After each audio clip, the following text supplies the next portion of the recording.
नमस्कार प्रेक्षकांनो. तर आता या ठिकाणी आत्याबाईला आणि मम्मी साहेबांना खूप मारहाण केलेली असते.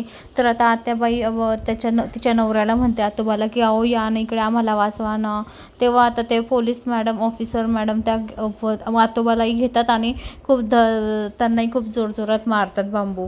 तेव्हा आता ते तिघही रडत असतात की आम्ही काहीच नाही केलं, आम्ही त्यांना किडनॅप नाही केलं मंजूला, असं तर ते आत्याबाईंनी मम्मी साहेब म्हणत असतात. पण आता आतोबा खूप मार खात असतो. तेव्हा आता आत्याबाई कबूल करते की हो, आम्ही धमकी दिली होती, मंजूच्या आईला आम्ही धमकी दिलेली होती की मंजूला नकार द्यायला लाव म्हणून सत्याला अशी धमकी दिलेली होती आणि जीवेपाड मारण्याची मंजूसाठी धमकी दिलेली होती तिच्या आईला.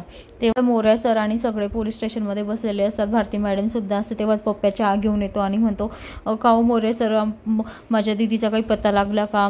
तेव्हा आता ते म्हणतात नाही, अजून लागला नाही पण लागेलच लवकरात लवकर. तर आता भारती मॅडम म्हणतात अहो मोरे सर, आपण त्यांचे पोस्टर लावायचे का मंजूचे, की मंजूला कोणी किडनॅप केलं वगैरे. तेव्हा आता मोरे सर म्हणतात नाही, आपली बदनामी होईल असं केल्याने, म्हणून त्याच्यामुळे ते करायचं नाही.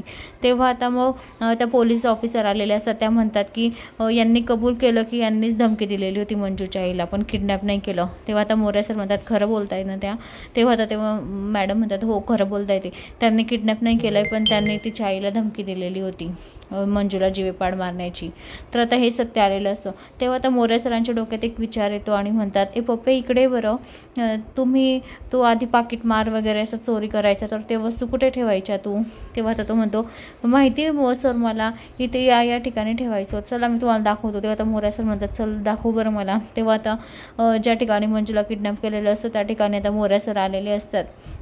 तेव्हा आता एक सत्याचा कार्यकर्ता तिथे येतो आणि म्हणतो पोलीस आले, चला चला. तेव्हा आता सगळे इकडे इघराबिघर होऊन जातात. सत्य आता बलमाला सांगतो की बलमा तो आता इथून निघून जा, नाही तर मला तुमच्यावर काहीच येऊ द्यायचं नाही, काय होईल ते मलाच होईल. आता तुम्ही काही काळजी करू नका, मी तुमच्यावर काहीच येऊ देणार नाही. तेव्हा आता मंजू म्हणते की मी मोठ्याने ओरडते, म्हणजे त्यांना पत्ता लागेल की मी इथेच आहे असं. तेव्हा आता ती मोठ्याने ओरडते मोऱ्या सर. तेव्हा आता सत्या तिचं तोंड बांधतो आणि तिला तिथून घेऊन जातो. तर आता तिथे मोरे सर आलेले असतात. तर मोरे सर म्हणतात इथे हमखास चांगला डाव साधलेला आहे, सकाळपासून ते शातीर चोर इथेच असतील ज्यांनी किडनॅप केलेलं आहे मंजूला, कारण इथे चहाचे कप वगैरे सगळं पडलेलं असतं. तेव्हा आता एक पोलीस ऑफिसर येतो आणि म्हणतो हे बघा सर, इथे कपडे वाळत घातलेले होते. तेव्हा आता भारती मॅडम म्हणते हो हे मंजूचेच कपडे आहे, मंजूला मी या कपड्यांमध्ये पाहिलेलं आहे.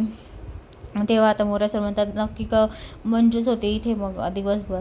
तेव्हा आता मंजूला सत्या दादासाहेबांच्या याच्यामध्ये घेऊन जातो गोडाऊनमध्ये आणि तिथे मंजूला लपवतो. तेव्हा आता मंजू त्याला ओरडत असते काय रे सत्या, तू कशासाठी हे करतो आहे, काय गरज आहे तुला हे करायची? तुला समजत नाही का? मोरे सरांनी पाहिलं असतं तर किती महागात पडलं असतं. तेव्हा आता सत्या म्हणतो हे बघा वाघमारे, तुम्ही मला काही बोलू नका, आणि आता तुमचं माझ्यावर प्रेमच नाही तर त्याच्यात काय आहे? मी पोलीस जेलमध्ये गेलो काय, जेलमधून बाहेर आलो काय, तुम्हाला काय अडचण आहे? तुम्हाला काहीच अडचण नाही आहे. तेव्हा आता मंजू शांत बसते कारण सत्याने तिला चूक केलेलं असतं.